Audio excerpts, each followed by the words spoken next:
E eu vou mostrar aqui para vocês um pouco do relatório, que é uma peça toda bonitinha, toda preparada nos moldes internacionais da transparência internacional. Eu vou mostrar para vocês a capa desse relatório, que mostra justamente o trabalho de apoio técnico de uma entidade que no mundo inteiro é conhecida pelo combate à corrupção.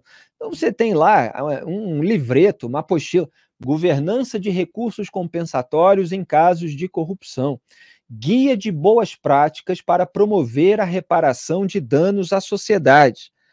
Tudo feito ali de um modo transparente, como o nome diz, transparência internacional. Bota o índice, produção, para a gente ver como é bonitinho ali o livreto.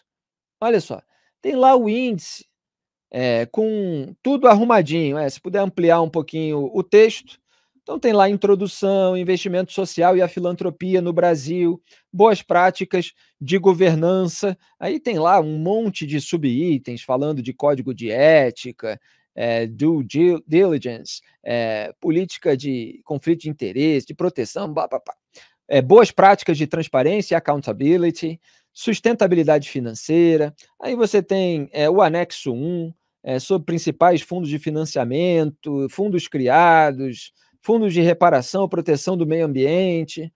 Aí você tem mais um print, pode botar uma segunda página de índice, que tem ali propostas de desenho geral e recomendações de governança para as ações de reparação social da JIF, que é o caso específico, em que eles estavam oferecendo o conhecimento técnico da transparência internacional para simplesmente apontar o que se costuma fazer, o que seria recomendável que se fizesse. Não é uma entidade que tem poder decisório, é um órgão consultor.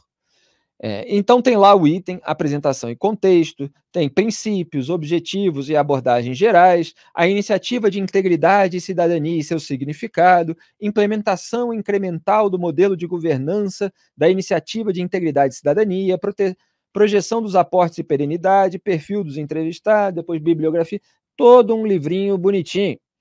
E aí, pode botar na tela também uma página ali de textão, que vai ficar um pouco menor aí, produção. É aquela página que tem duas coluninhas de textos que o nosso produtor, inclusive, destacou no grupo. Na coluninha da direita está dizendo o seguinte, não sei se a produção conseguiu separar, mas eu vou ler aqui um trechinho. O objetivo desse relatório é, portanto, apresentar um guia de boas práticas de governança. Se puder dar um close ali na coluninha da direita, segundo parágrafo. O objetivo deste relatório é, portanto, apresentar um guia de boas práticas de governança de recursos compensatórios resultantes da punição em casos de corrupção como meio de reparação de danos à sociedade e promoção de seu engajamento na luta contra esse tipo de crime. E aí faz ali perguntas, etc., referentes ao tema. Quer dizer, está dizendo, apresentar um guia de boas práticas de governança. Qual é a acusação que está sendo feita contra a transparência internacional? É que ela iria ser a gestora dos recursos e, eventualmente, poderia ter se beneficiado desses recursos. E está lá um guia de boas práticas sobre o que fazer genericamente com recursos em caso de pagamento de multa por escândalos de corrupção, por esquemas de suborno. É um guia de boas práticas que um órgão internacional, com entrada no mundo inteiro, com unidades específicas em cada país, fornecendo informação para a sede em Berlim, para montar, por exemplo, um panorama mundial como o ranking de percepção de corrupção.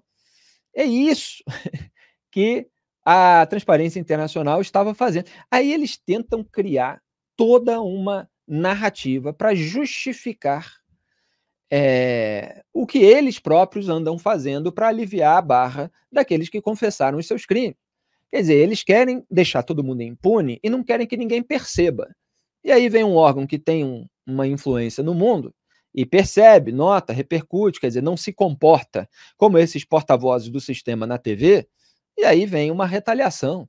Aí vem a vingança, como a gente tem visto aqui acontecer no Brasil, contra integrantes da Lava Jato, como Deltan Dallagnol, que teve seu mandato de deputado federal cassado numa canetada que alterou a lei para punir, como o próprio ex-juiz Sérgio Moro.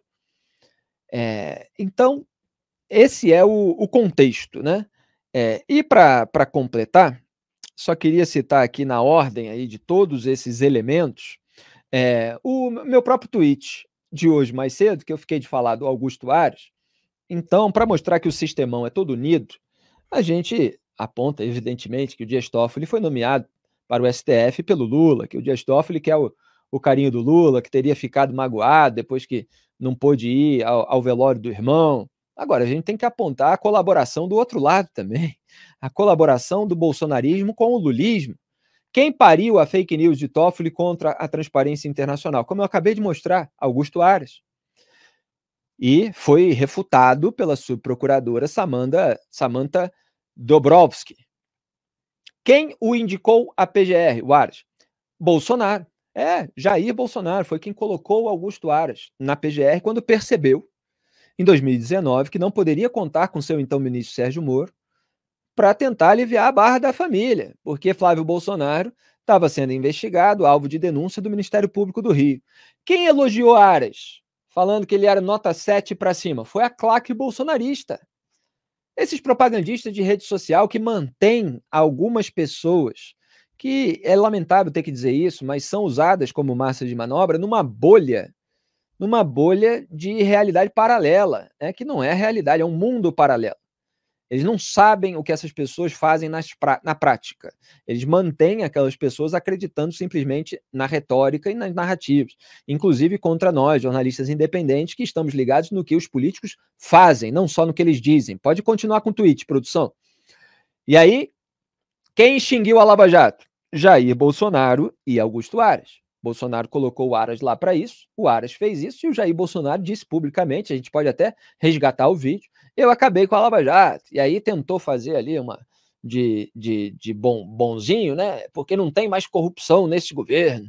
Ainda que não tivesse, o que é mentira, ele jamais poderia ser a pessoa responsável por determinar isso. Quer dizer, você tem que ter órgãos independentes para fiscalizar o que acontece nas sombras da República, independentemente de uma conclusão de uma autoridade. Só em tirania que o ditador decide o que existe e o que não existe, e se vai haver ou não fiscalização e controle a partir da conclusão dele sobre um assunto. Então, o Lula voltou ao poder e não tem Lava Jato. Quer dizer, o Bolsonaro sai do poder e ele entrega o país aí sem uma força-tarefa para investigar. Pode manter o tweet, produção.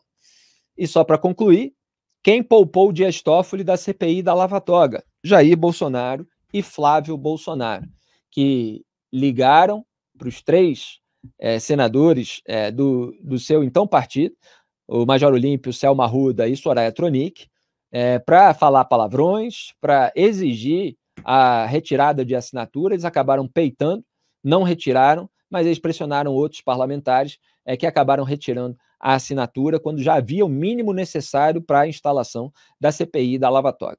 Major Olímpio deu entrevistas para mim, contando em detalhes essa história, aqui no Papo Antagonista, em outras temporadas. Selma Arruda deu entrevista para mim no rádio, tudo isso está disponível, é só procurar no YouTube. E Soraya Tronic acabou revelando detalhes disso nas próprias redes sociais, e eu compartilhei na época. Então, é bom a gente lembrar da colaboração do bolsonarismo para esse estado de coisas que agora os propagandistas bolsonaristas que se calaram lá na raiz desses problemas estão apontando como de pura e exclusiva responsabilidade do outro lado. Não, todos têm as suas respectivas doses de responsabilidade, cada uma no seu grau. Grebe, quer destacar mais alguma coisa? Só para terminar rapidamente, Felipe, como eu mencionei o memorando de entendimento entre o Ministério Público, a Transparência Internacional e a JF, ou seja, os três assinaram, concordaram com aquilo que estava escrito lá, eu queria fazer a mesma coisa que você estava fazendo e mostrar o trecho do memorando que fala sobre o manejo dos recursos. Está muito pequenininho aí, né? Não sei se vai aumentar, Mas essas páginas do memorando, ali, ó, recursos financeiros e materiais, são 3 cláusulas. Aqui, com a assinatura de todo mundo, tá? Não prevê nenhum tipo de remuneração, sendo vedada a transferência de recursos para que a transparência realize as atividades previstas. Vamos subir para a cláusula seguinte, por favor. Sendo vedada a transferência, só para deixar claro, tá mostrando ali a vedação a que se transferisse recurso. Então, a Transparência Internacional não poderia receber esse recurso de acordo com o próprio memorando. É isso, né, Greia? Isso. Daí depois, né, as atividades constantes no plano de trabalho correspondentes ao apoio oferecido pela TI, que resultou naquele documento, naquele manual que você mostrou, né, serão custeadas com recursos próprios da organização. E daí, no parágrafo 2º, a Transparência Internacional se absterá de pleitear recursos do investimento social provenientes do acordo de leniência. É maravilhoso, né? Ou seja, está tudo previsto no documento assinado pelas partes e que vale, é o documento que rege essa relação. Ou seja, se não é para acreditar nas palavras que estão escritas e assinadas, então, sei lá, né?